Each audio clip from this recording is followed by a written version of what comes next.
குட்டி கண்ணன் கண்ணுக்குட்டிகள் எல்லாம் மேய்ச்சிட்டு திரும்பி வந்துட்டான்.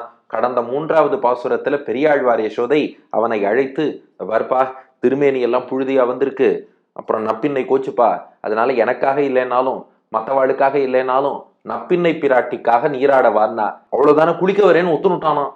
இதை பார்த்தா பெரியாழ்வார் யசோதை, ஒவ்வொரு நாளும் இவனை குளிக்க வைக்கிறதுக்கு நான் எவ்வளவு கஷ்டப்படணும், ஆனா நப்பின்னை பேர சொன்னா உடனே கண்ட்ரோல் ஆயிடுறானே.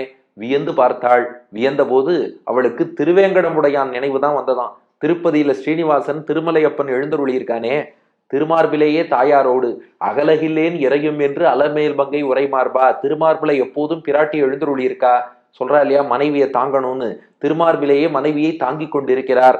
அதே போலதான் கிருஷ்ணனும் திருவுள்ளத்துல நப்பின்னைய தாங்கிட்டு இருக்கான். அதனாலதான் உடனே நீராட வரேன்னு சொல்லிட்டான். அதனால கண்ணனை கொண்டாடி அவனை திருவேங்கடமுடையானாகவே அனுபவித்து, அவன் திருமார்பில் ஸ்ரீனிவாசன் திருமார்பில் பிராட்டி மகாலட்சுமி, கண்ணனுடைய திருவுள்ளத்திலே அது போல நப்பின்னை இருக்கா.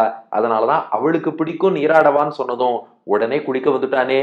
கண்ணனை அப்படியே நீராட்டி கொண்டே 4வது பாசுரத்தை அருளி செய்கிறாள் பெரியாழ்வார் யசோதை. மனத்திரையில் அப்படியே 2 காட்சியை மனசுல வச்சுக்கோங்க.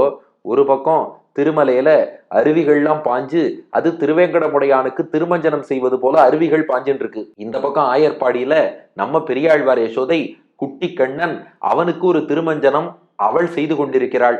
திருவேங்கடமுடையான் திருமார்பில் மகாலட்சுமி அலர்மேல் மங்கை தாயார், கண்ணனுடைய திருமார்பில் திருவுள்ளத்தில் நப்பின்னை பிராட்டி. அங்க அருவியால் திருமஞ்சனம், இங்கே பெரியாழ்வார் யசோதையின் அன்பினால் திருமஞ்சனம்.